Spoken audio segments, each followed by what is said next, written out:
just into the fourth month of 2019 and resource projects have come under scrutiny from various angles. In February, senior ministers of government travelled to the Enga Province for meetings with landowners of the past and present multi-billion Kina oil and gas projects.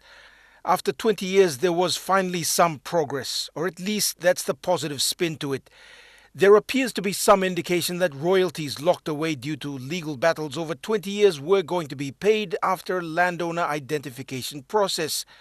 And while there is some hope of an end to disputes, the final settlement is still a long way off, and that's the reality.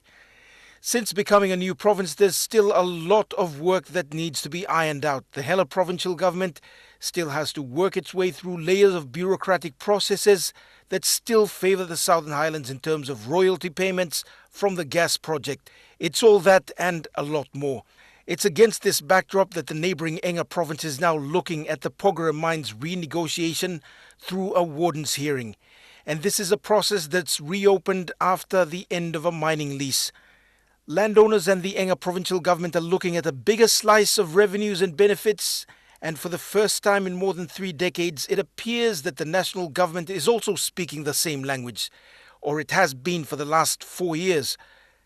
In late this week, the Deputy Prime Minister Charles Abel talked about a production-based tax instead of a profit-based tax for resource projects. And this is the approach for any new projects signed from 2019 onwards. The general thinking from the national government is that the profits-based tax can be deceptive, leaving the government with very little to collect if a mining company declares losses or breaks even. While Pogera discusses the mine benefits, a similar process is happening in Madang. Triggered by an agreement between the Chinese and PNG governments, the Ramu Nickel Mine expansion is in discussions and it's ongoing between the government and the developer. The negotiation processes for resource projects are usually long and drawn out, and the risk is that without proper representation, landowners could be left with another raw deal for several more decades before another opportunity for renegotiation presents itself.